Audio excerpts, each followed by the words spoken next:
டெல்லியில் பிரதமர் நரேந்திர மோடியுடன் முதலமைச்சர் மு.க. ஸ்டாலின் சந்திப்பு.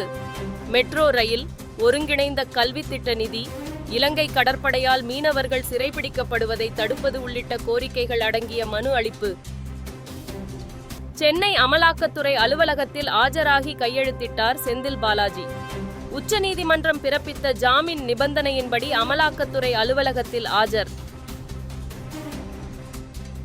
தமிழ்நாட்டில் தென்மேற்கு பருவமழை 19% கூடுதலாக பெய்துள்ளதாக வானிலை ஆய்வு மையம் தகவல்.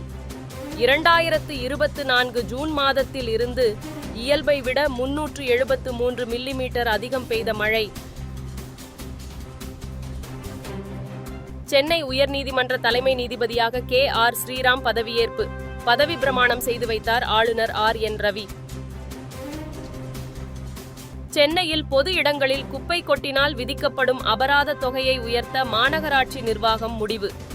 வியாபாரிகள் குப்பை தொட்டி வைக்காவிட்டால் 1000 ரூபாயும், பொது இடங்களில் திடக்கழிவுகளை எரித்தால் 5000 ரூபாயும் அபராதம்.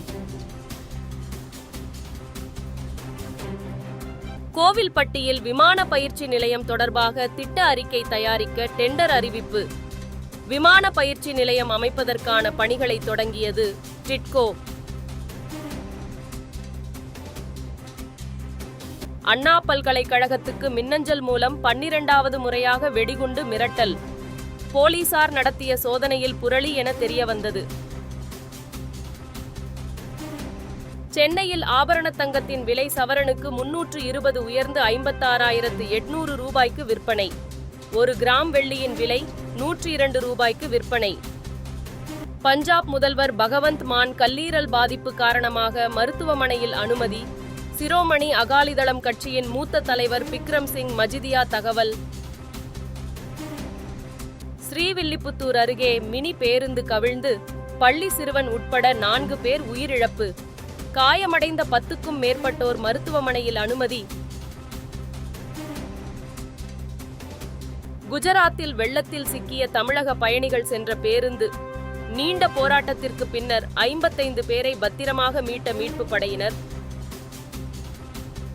பெங்களூருவில் இஸ்லாமியர்கள் வசிக்கும் பகுதியை பாகிஸ்தான் என கூறி சர்ச்சையில் சிக்கிய கர்நாடக உயர்நீதிமன்ற நீதிபதி ஸ்ரீசானந்தா.